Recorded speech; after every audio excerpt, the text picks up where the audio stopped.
កណានៅក្នុងប្រចាំហ្នឹងមានរូបទន្សាយកណាតាមស័កស័កបណ្ឌិតជាដកហ្នឹងឯងគឺ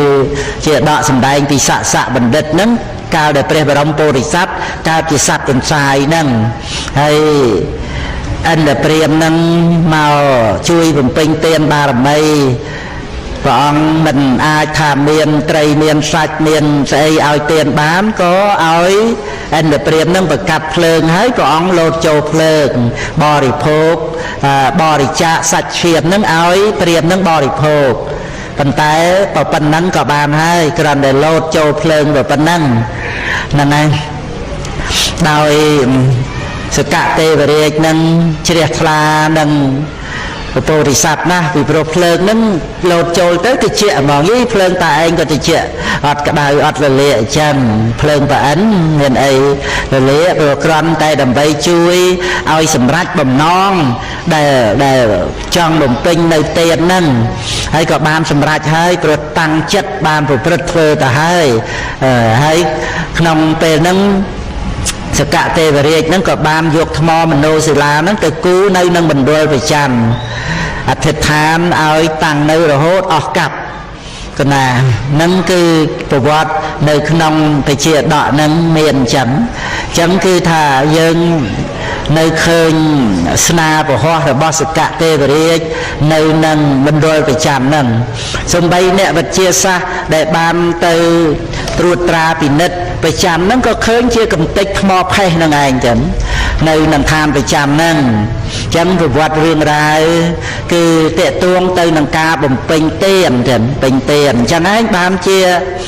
មានពន្លឺរស្មីចេញអំពីព្រះវរកាយរបស់ព្រះអង្គនេះក៏ថាពណ៌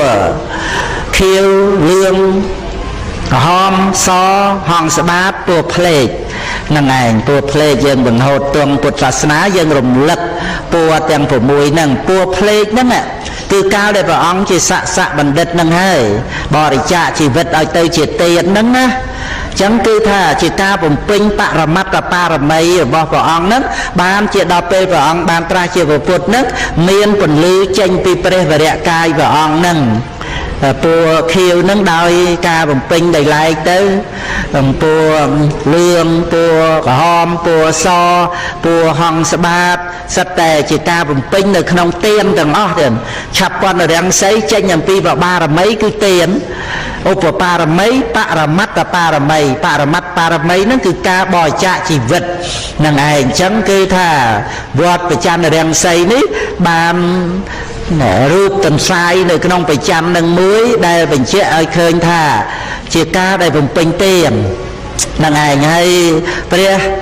សម្មាសម្ពុទ្ធដល់ពេលព្រះអង្គបានត្រាស់ក៏ព្រះអង្គទ្រង់សម្ដែងពីការឲ្យទាននឹងឯងរឿយចឹងគឺណាបុណ្យទាំងឡាយគួរធ្វើទានទាំងឡាយគួរឲ្យកាមគុណកុំបណ្ដោយកម្មស្ដាយក្រោយកុំធ្វើហ្នឹងឯងសូត្រម្ដងទៀតថាបុណ្យទាំងឡាយគួរធ្វើទានទាំងឡាយគួរឲ្យកាមគុណកុំបណ្ដោយកម្មស្ដាយក្រោយកុំធ្វើនឹងគឺជាអាវាទរបស់ព្រះសម្មាសម្ពុទ្ធដែលយើងសិក្សាក្នុងពុទ្ធសាសនាមកពីរឿងបុណ្យទាំងឡាយគួរធ្វើទានទាំងឡាយគួរឲ្យនឹងក្នុងអង្គត្រនិកាយបញ្ញកនិបាតសុមនវៈសុមនសោតទាំងខាងចុងប្រសោតនឹងដែលប្ររពរឿងការឲ្យទានរបស់ភិក្ខុសង្ឃតាំងពីសម័យ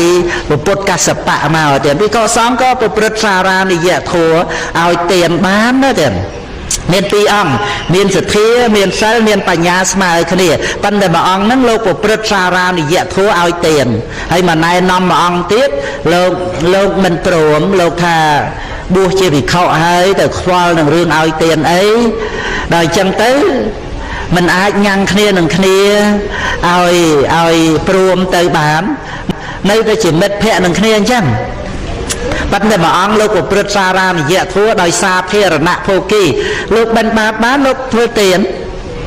នឹងឯងទំនុកម្រងញោមប្រុសស្រីមេដាបិតាអីចឹងព្រះអង្គទ្រង់សរសើរទៅតើនឹងឯងចឹងទៅលោកទំនុកម្រងវិខសាមណេរគ្រូវិជាយាចារអីចឹង ក្នុងសារនិយធម៌ដល់ទៅពេលអស់បជនទាំងពីរអង្គនឹងទៅកាន់ទេវលោកដូចគ្នាប៉ុន្តែអង្គដែលបានឲ្យទានហ្នឹងណាគឺមានធัว5យ៉ាងគ្រប់សង្កត់អង្គដែលអត់បានឲ្យទានអាយុវណ្ណៈសុខៈយសនិងអធិបតីនឹងបានជាព្រះអង្គសម្ដែងធัวហ្នឹងក្នុងអង្គត្រនិកាយបញ្ញកនិបាតហ្នឹងសម្ដៅយកធัว5ហ្នឹងអាយុវណ្ណៈសុខៈយសនិងអធិបតីគ្រប់សង្កត់លើអង្គដែលអត់បានឲ្យទានthế nào tâm tới tư chơi tiêu bót tay xa sẽ thía sơ bạch nhà mà kia năng ảnh vây vua không tê và lốc năng rồi hốt đau tư bia đầm yên rồi phía và ông trung bàn tra đắng thì nơi tê và lốc mà chẳng lo rồi bột nâng năng ảnh đo cà phê chỉ giọt máu ông để ban ao tiền nângកើតក្រោមស្វេតឆ័ត្រគឺបានដីថាជាបុត្ររបស់ព្រះនាងម៉ាលីកាជាមួយនឹងព្រះបាទបសេនតិកោសលឯចំណែកអង្គដែលអត់បានឲ្យទៀតកើតជាមួយនឹងស្ត្រីស្នំដែលជាអ្នកបម្រើព្រះនាងម៉ាលីកានឹងក៏ជាភរិយារបស់ព្រះរាជាដែរបិតាជាមួយគ្នាប៉ុន្តែមួយគឺថាជាមួយនឹងអគ្គមហេសីពីណាគេហៅថាបុត្រក្រោមស្វេតឆ័ត្រណាមានឋានៈអាចគ្រប់គ្រងសោយរាជបន្តពីបិតាបាននឹងឯងមួយទៀតយើងជាកូនស្រីស្នំនឹងឯងអាហ្នឹងឯងដោយសារខ្វះទៀតនឹងមកទៀតហ្នឹងគឺរឿងរ៉ាវហ្នឹងអ្នកទាំងពីរនឹងឯងនៅពេលដែលប្រសូតមកហ្នឹងគឺនៅក្នុងបន្ទប់មួយដែលគេរៀបចំបានល្អដាក់ចិត្តគ្នាហ្នឹងហើយក៏ចាត់ចែងដើម្បីនឹងធ្វើពិធីបង្កក់អីហ្នឹងហើយស្រាប់តែអ្នកទាំងពីរហ្នឹងនិយាយរកគ្នាទៀតណានិយាយរកគ្នាយើងថាហើយថាឲ្យអ្នកឯងឲ្យទៀនអត់ស្ដាប់យើងទេមើលឥឡូវអ្នកឯងកើតណាមិនបានល្អដូចយើងទេហើយស្រាប់តែមួយអង្គទៀតហ្នឹងពោលមកថាអ្នកឯងក៏មកមានមេត្តាអីអានបានកើតក្រោមស្វេតឆ័ត្រស្អីស្វេតឆ័ត្រហ្នឹងអស័យគេធ្វើគេពាត់រុំដោយកណាត់ហ្នឹងទាំងអស់ហ្នឹងគ្រាន់តែជាធាតុហ្នឹងណាអ្នកឯងក៏មកសវឹងនឹងធាតុអីនោះគឺនៅតូចតូចអញ្ចឹងគឺចេះនិយាយគ្នាទេដល់អញ្ចឹងព្រះនាងម៉ាលីកាដែលមានធីតាបងឈ្មោះសុមនៈរាជកុមារីស្រាប់តែឯបនឹងអញ្ចឹងទៅឮសូរប្អូននិយាយគ្នាអញ្ចឹងនឹកឃើញអូអ្នកទាំងពីរនេះជាសមណៈទេវបុត្រហើយគឺថាជាសមណៈពីសាសនាពុទ្ធអង្គមុនទៅកើតជាទេវបុត្រជាយត់មកហើយអញ្ចឹងយើងកុំទូលប្របីតាក្រែងលោបីតាច្រឡំថាជាអមនុស្សថាអីវិវរទៀតគឺបញ្ញាបញ្ញាប់ទូលាប្របីតាទៅគាល់ព្រះរាមាប្រភពនៅវត្តចេតពុននឹងឯងទូលព្រះអង្គរឿងហ្នឹងបានព្រះអង្គសម្ដែងប្រវត្តិអ្នកទាំងពីរហ្នឹងទៀតនឹងឯងនេះខ្ញុំណាគ្រាន់តែលើកដោយសង្ខេបនៅក្នុងបៃដកលេខ42ប៉ុណ្ណាសុមនៈវៈសុមនៈសូត្រហ្នឹងប៉ុណ្ណាអង្គត្រនិកាយបញ្ញកនិបាតចឹងប៉ុណ្ណាមើលមិន42ទេបៃដកលេខ44ចឹងណា42 43ចតុកនិបាត44 45បញ្ញកនិបាតហ្នឹងហើយបៃដកលេខ44